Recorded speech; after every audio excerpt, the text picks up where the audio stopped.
اس کے بال لمبے لمبے، وہ نہ جانے کیوں مجھے ڈرا رہی ہے۔ تم ابا سے کہو کہ وہ شادی کی تاریخ آگے کر دیں۔ میں کہنے لگی یہ ناممکن ہے، دیکھو سب کچھ تیاری ہو چکی ہے، ایسے میں تمہارے سسرال والوں سے کیا کہیں گے کہ شادی کی تاریخ آگے کر دو؟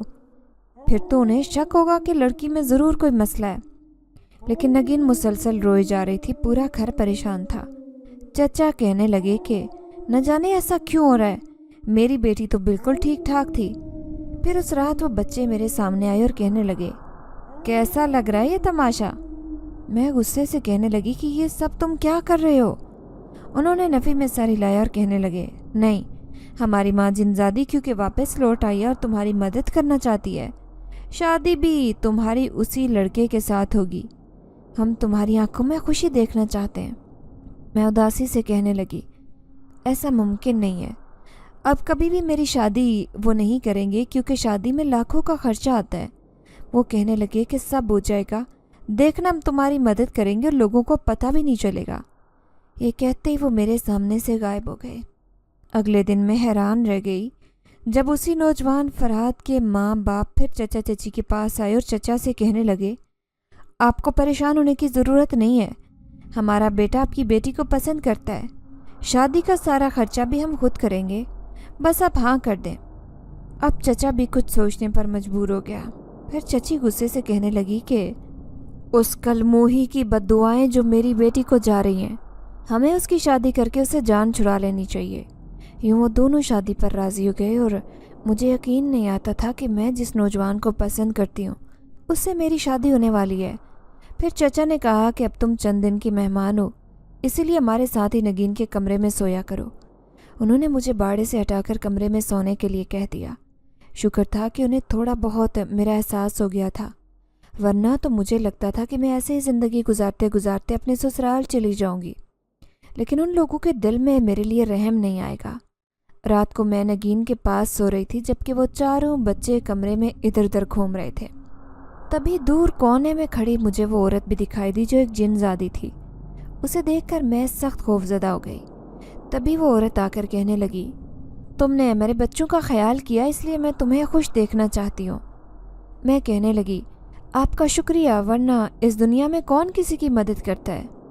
تبھی اچانک نگین نے چیخ ماری اماں مجھے بچاؤ، وہ عورت پھر سے آ گئی ہے۔ میری تو جیسے جان نکل گئی، جبکہ وہ جن زادی اور اس کے بچے پلک جھپکنے میں غائب ہو گئے۔ وہ روتے ہوئے چچی سے کہنے لگی یہ ساجدہ اس سے باتیں کر رہی تھی، اماں یہ سب اسی نے کیا ہے۔ وہ مجھ پر الزام لگا رہی تھی، جبکہ میرے ہاتھ پاؤں پھول گئے۔ پھر چچی غصے اور نفرت سے مجھے دیکھتے ہوئے کہنے لگی بس یہ چند دن کی مہمان ہے، اس کے بعد ہمیشہ کے لیے دفع ہو جائے گی اور کبھی مڑ کر ہمارے پاس واپس نہ آنا۔ میری آنکھوں سے آنسو آ گئے۔ وہ کیسے میرے ساتھ اجنبیوں جیسا سلوک کر سکتی تھی؟ میری غلطی تھی جو میں نے ان جنات کے خاندان کے ساتھ تعلقات بنائے۔ پھر چند دن بعد ہی میری شادی کا دن آ گیا۔ آج میں لال رنگ کا جوڑا پہن کر بیٹھی تھی اور سب لوگ کہہ رہے تھے کہ میں بہت خوبصورت لگ رہی ہوں۔ جیسے ہی میری بارات آئی تو گاؤں کی لڑکیاں کہنے لگی ارے ساجدہ کا شوہر تو بہت ہی خوبصورت ہے، نگین کا شوہر تو بالکل بوڑھا نظر آ رہا ہے، لگتا ہے بہت عمر کا ہے۔ وہ مجھ سے بہت زیادہ جل رہی تھی، لیکن میں اپنی محبت، اپنی پسند کو پا کر بہت خوش تھی۔ ایسے لگ رہا تھا جیسے مجھے منزل مل گئی ہو۔ سہاگ رات میں دلہن بن کر بیٹھی تھی جب میری ساس میرے کمرے میں آئی اور کہنے لگی اپنے بیٹے کی وجہ سے ہم مجبور ہو گئے تھے، لیکن میں اپنے بیٹے کی شادی کسی اونچے گھرانے میں کرنا چاہتی تھی۔ یہ سن کر مجھے بہت رونا آیا، لیکن جیسے ہی میرا شوہر کمرے میں آیا اس نے مجھے تسلی دی اور کہنے لگا میرے ماں باپ راضی نہیں تھے لیکن میری ضد کی وجہ سے راضی ہو گئے، تم پریشان مت ہو، وہ چند دن بعد تمہارے ساتھ بالکل ٹھیک ہو جائیں گے۔ وہ مجھے خوش رکھنے کی کوشش کر رہا تھا۔ میں نہیں چاہتی تھی کہ ایک بار پھر سے چچی جیسی عورت میری زندگی میں آئے، کیونکہ اس کے ظلم میں نے بچپن میں ہی برداشت کیے تھے۔ پھر تو جیسے میری ساس کو مجھ سے جلن سی ہو گئی، وہ ہر وقت مجھے کچن کے کاموں میں لگائے رکھتی۔ میں حیران ہوتی کہ میری کیسی قسمت ہے، وہاں پر میرے ساتھ ایسا ہی سلوک ہوتا تھا اور میرے سسرال میں بھی میرے ساتھ ایسا ہی ہو رہا ہے۔ اس دن میں نے 5 کلو گوشت کا سالن بنایا اور ڈھک کر رکھ دیا، لیکن جب واپس آئی تو پورا پتیلا خالی تھا سوائے 1-2 بوٹیوں کے۔ میں خوفزدہ ہو گئی۔ یہ تو وہی صورتحال ہوئی تھی جو وہاں پر تھی۔ اس کا مطلب کہ وہ جن ذات بچے یہاں بھی پہنچ گئے تھے۔ میری ساس نے تو آسمان سر پر اٹھا لیا اور کہنے لگی، ارے اس نے سارا گوشت پھینک دیا یا پھر کھا لیا؟ یہ کوئی ڈائن ہے جو اتنا گوشت کھائے گی کیا؟ آخر اس نے کیا کیا ہے؟ گھر میں ہنگامہ سمجھ گیا۔ میں مجرم بنی سب کے سامنے کھڑی تھی۔ رات میرا شوہر مجھے تسلی دیتے ہوئے کہنے لگا، کوئی بات نہیں، گھر میں چھوٹے موٹے مسئلے ہو جاتے ہیں، ان باتوں پر پریشان ہونے کی ضرورت نہیں ہے۔ ویسے بھی میں نے گوشت لا دیا ہے تو تم دوسرا پکا دینا۔ آج رات کھیتوں میں پانی دینے کی ہماری باری ہے، اس لیے میں رات وہیں رکوں گا، تم اپنا خیال رکھنا۔ یہ کہہ کر وہ چلا گیا، جبکہ میں اپنے کمرے میں اکیلی تھی، اداس تھی، کھڑکی کے پاس کھڑی ہوئی تھی۔ مجھے اپنے پیچھے کسی کی موجودگی کا احساس ہوا۔ پلٹ کر دیکھا تو وہ سارے میرے پیچھے ہی کھڑے تھے۔ مجھے انہیں دیکھ کر بہت غصہ آیا۔ میں غصے سے کہنے لگی، تم نے پھر سے وہی کیا جو وہاں پر کرتے تھے؟ کیوں میری زندگی عذاب بنانا چاہتے ہو؟ یہ سن کر وہ چاروں اداس ہو گئے اور کہنے لگے، ہمیں بھوک لگ رہی تھی کیونکہ ہماری جنزادی ماں کو کامل نے اپنے پاس بلا لیا ہے۔ وہ مجبور ہے کیونکہ اپنی طاقتیں کھو بیٹھی ہے۔ وہ بہت اداس لگ رہے تھے۔ یہ سن کر مجھے بہت افسوس ہوا۔ میں انہیں سمجھاتے ہوئے کہنے لگی، دیکھو، اگر تمہیں کھانے کے لیے کچھ چاہیے تو مجھ سے کہہ دیا کرو، لیکن اگر تم نے یہ سب کچھ میرے ساتھ کیا تو یہ میرے سسرال والے جلد ہی اس گھر سے نکال دیں گے۔ مجھے بہت ڈر لگ رہا تھا۔ اب وہ یہ سب سن کر خوش ہو گئے اور پھر کہنے لگے، اب ہم آپ کے پاس ہی رہیں گے اس کمرے میں، کیونکہ ہم وہاں نہیں جا سکتے۔ اب تو میں بری طرح سے گھبرا گئی۔ یہ چچا چچی کا گھر نہیں تھا جہاں پر میری جان بخشی ہو جاتی، یہ تو میرا سسرال تھا۔ اگر میرے شوہر نے یا سسرال والوں نے ان کی موجودگی محسوس کر لی تو بہت پریشانی ہو جائے گی، لیکن میں انہیں اپنے سے دور بھی نہیں کر سکتی تھی، کیونکہ جانتی تھی کہ ابھی ان کی ماں پریشانی میں ہے، تبھی تو وہ میرے پاس آئے۔ پھر دوسرے دن میں نے کھانا بنانا شروع کیا اور ان کا حصہ الگ کر کے رکھ دیا۔ آج میری ساس نے کھیر بنانے کا کہا۔ میں جانتی تھی کہ جنات کھیر بہت شوق سے کھاتے ہیں، اس لیے میں نے خاص طور پر ان بچوں کے لیے کھیر رکھی تھی، وہ بھی اپنے حصے سے نکال کر۔ ساس نے پورے گاؤں میں کھیر بٹوا دی، لیکن میں نے وہ کھیر اسی مخصوص جگہ پر رکھ دی جہاں وہ آتے تھے۔ جب دوسرے دن مجھے وہ برتن خالی ملا تو مجھے بہت خوشی ہوئی۔ یقیناً وہ کھیر کھا کر چلے گئے، لیکن اس دن میرا شوہر کہنے لگا، مجھے کمرے میں کچھ عجیب سا احساس ہو رہا ہے، کیا یہاں کوئی آتا جاتا ہے؟ میں گھبرا کر کہنے لگی، کیا مطلب، یہاں کون آئے گا آپ کے علاوہ؟ اس نے مشکوک نظروں سے مجھے دیکھا اور کہنے لگا، دیکھو، میں نے ان جنات کے وجود کو دیکھا ہے، میں ان کی خوشبو بھی محسوس کر سکتا ہوں، اس لیے مجھے پورا یقین ہے کہ وہ اس کمرے میں آتے جاتے ہیں۔ اپنے شوہر کی بات سن کر تو میری جان نکل گئی۔ اب میں سوچنے لگی کہ میں انہیں کیسے بتاؤں کہ وہ یہیں پر رہتے ہیں، کیونکہ ان کی جن زادی ماں کہیں چلی گئی ہے۔ میں نے شوہر سے کچھ بھی نہیں بتایا، لیکن میرا شوہر بھی زیادہ تفتیش کرنے والا نہیں تھا، اس لیے وہ مجھ پر مطمئن تھا۔ پھر 1 مہینے بعد ہی جب مجھے خوشخبری ملی کہ میں ماں بننے والی ہوں تو میں خوشی سے نہال ہو گئی۔ میرا شوہر بھی بہت خوش تھا۔ یہ خبر سن کر تو میری ساس کا رویہ بھی میرے ساتھ ٹھیک ہو گیا۔ پھر اس نے مجھے کہا کہ اب تم کچن کے کام نہیں کرو گی کیونکہ تمہیں آرام کی ضرورت ہے۔ یہ سن کر میں پریشان ہو گئی۔ ایک طرف تو میری سہولت کے لیے مجھے کہہ رہی تھی، تو دوسری طرف مجھے ان بچوں کا بھی خیال تھا۔ اگر میرا کچن میں آنا جانا ختم ہو جاتا تو میں ان کے لیے کھانا کیسے نکالتی؟ اب میری ساس نے ملازمہ کھانا پکانے کے لیے رکھ لی تھی۔ مکمل میری ساس کا کنٹرول تھا کچن پر، اس لیے مجھے صرف اپنے حصے کا ہی کھانا ملتا اور میں وہی ان بچوں کو دے دیتی جو رات کو میرے پاس آتے تھے۔ جب بھی میرا شوہر میرے کمرے میں نہیں ہوتا وہ فوراً میرے پاس آ جاتے اور میں انہیں وہ کھانا دے دیتی۔ لیکن ایک دن میرا شوہر کہنے لگا، ہم تمہارا اتنا خیال رکھتے ہیں لیکن پھر بھی تم دن بدن کمزور ہوتی جا رہی ہو، کیا کھاتی پیتی نہیں ہو؟ یہ سن کر میں گھبرا گئی۔ میری ساس نے بھی اس کی بات سن لی، کہنے لگی، نہ جانے کیا کرتی ہے، ڈھیر سارا کھانا کمرے میں لے جاتی ہے، صبح سب کچھ چٹ ہو جاتا ہے اور اس کے جسم میں تو کچھ لگ ہی نہیں رہا، تم دیکھو اسے کسی مولوی وغیرہ کو دکھاؤ۔ اب تو میرے ہاتھ پاؤں کانپ رہے تھے، اگر مولوی یہاں گیا تو سب کچھ جان لے گا۔ اس دن پریشانی میں رو رہی تھی جب وہ چاروں میرے سامنے آئے اور کہنے لگے، اب ہم یہاں سے جا رہے ہیں۔ یہ سن کر میری آنکھوں سے آنسو آ گئے تو وہ کہنے لگے، ہم تمہیں پریشان نہیں کرنا چاہتے، کہیں نہ کہیں پر رہ لیں گے، لیکن تم ایک اچھی لڑکی ہو، تم نے ہمارے لیے بہت کچھ کیا ہے، زندگی رہی تو تم سے ضرور ملیں گے۔ آج وہ ہمیشہ کے لیے اس کمرے سے جا رہے تھے۔ میں انہیں روکنے کی جرات بھی نہیں کر سکتی تھی، کیونکہ میں جانتی تھی کہ میں مجبور ہوں، اس گھر کے علاوہ میرے پاس کوئی دوسرا ٹھکانہ نہیں ہے۔ میں نے خاموشی سے انہیں جاتا دیکھا۔ اگلے دن میری ساس اس گاؤں میں رہنے والے مولوی کو لے کر آئی، کہنے لگی، میری بہو بہت کمزور ہوتی جا رہی ہے، آپ اسے دیکھیں، ویسے بھی یہ حمل سے ہے۔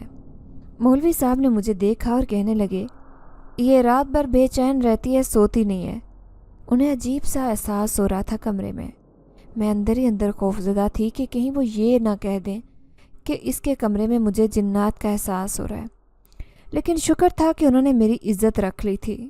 وہ کہنے لگے، چند دن بعد آپ کی بہو بالکل ٹھیک ہو جائے گی، بس اسے تھوڑی کمزوری ہے اور اوپری ہوائی چیز کا اثر ہے۔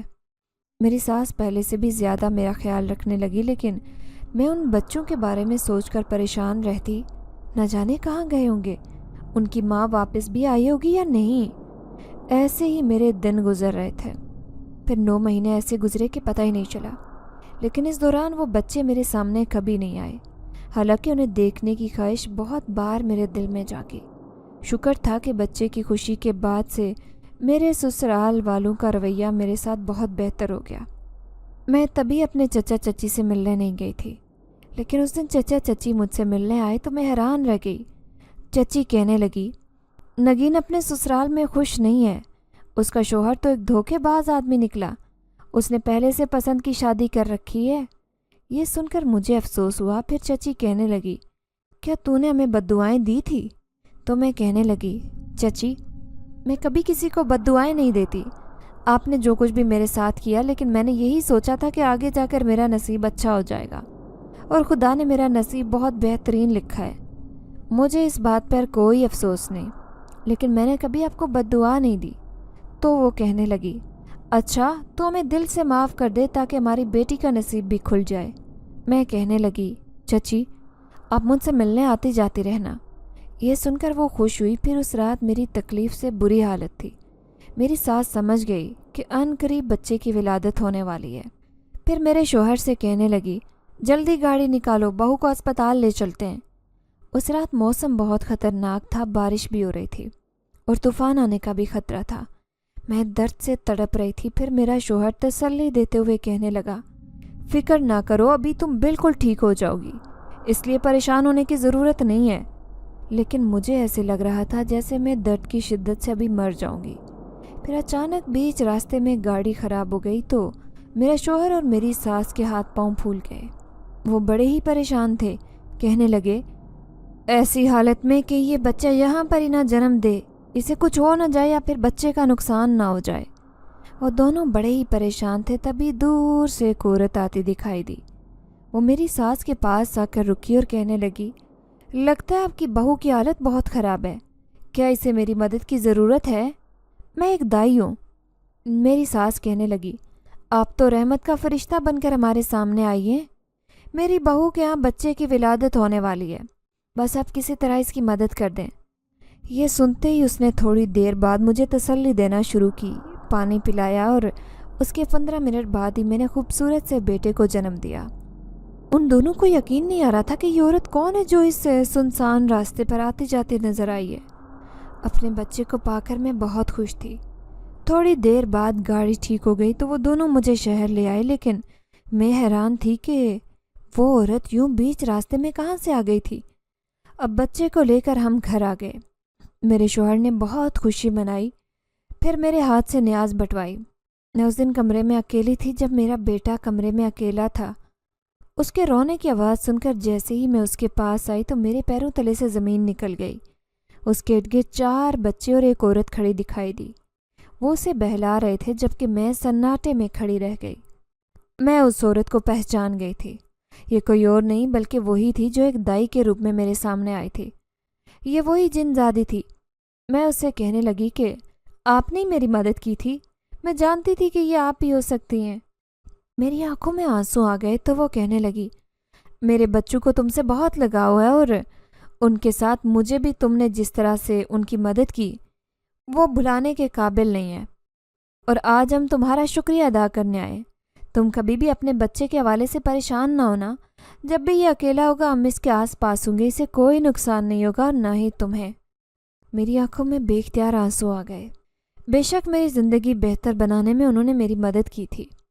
وہ کہنے لگی، اللہ پر یقین رکھا اسی لیے تمہیں زندگی کی ساری خوشیاں حاصل ہو گئی۔ اب بس میرے لیے دعا کرنا کہ ہمیں زندگی میں مزید پریشانی نہ ہو۔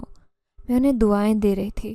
جب وہ چاروں بچے جانے لگے تو میں انہیں کہنے لگی، تم کبھی کبھی مجھ سے ملنے آیا کرو گے کیونکہ میں تمہیں بہت یاد کرتی ہوں۔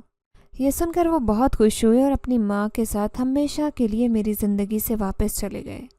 اب میرا بچہ 4 سال کا ہو گیا ہے، لیکن اس دوران جب بھی وہ اکیلا ہوتا ہے تو میں محسوس کرتی کہ جیسے اس کے آس پاس کوئی ہے، وہ چپکے چپکے اس کی حفاظت کرتا ہے۔ میں جانتی تھی کہ یہ کوئی اور نہیں بلکہ وہی جن ذات بچے ہیں۔ ایک دن میرا شوہر کہنے لگا، اس جگہ پر جہاں میری اور تمہاری ملاقات ہوئی تھی وہیں پر جنات کا بسیرا تھا، لیکن اب وہاں ایسا کچھ نہیں محسوس ہوتا۔ لگتا ہے کہ وہ جن زادی اور اس کے بچے وہ جگہ چھوڑ کر چلے گئے ہیں۔ یہ سن کر میں مسکرائی تو وہ حیران رہ گیا، کہنے لگا، ایسے مسکرا رہی ہو جیسے تم ان کے بارے میں جانتی ہو۔ تو میں کہنے لگی، نہیں جانتی تو نہیں ہوں، لیکن دعا ضرور کرتی ہوں کہ وہ جہاں رہیں خوش رہیں، انہیں کوئی تکلیف نہ ہو۔ میرا شوہر نہ سمجھی سے دیکھ رہا تھا، لیکن میں جانتی تھی کہ کوئی بھی میرے دل کا راز نہیں جان سکتا، کہ وہ ایک جن زادی اور اس کے بچے ابھی بھی کبھی کبھار مجھے دکھائی دیتے ہیں۔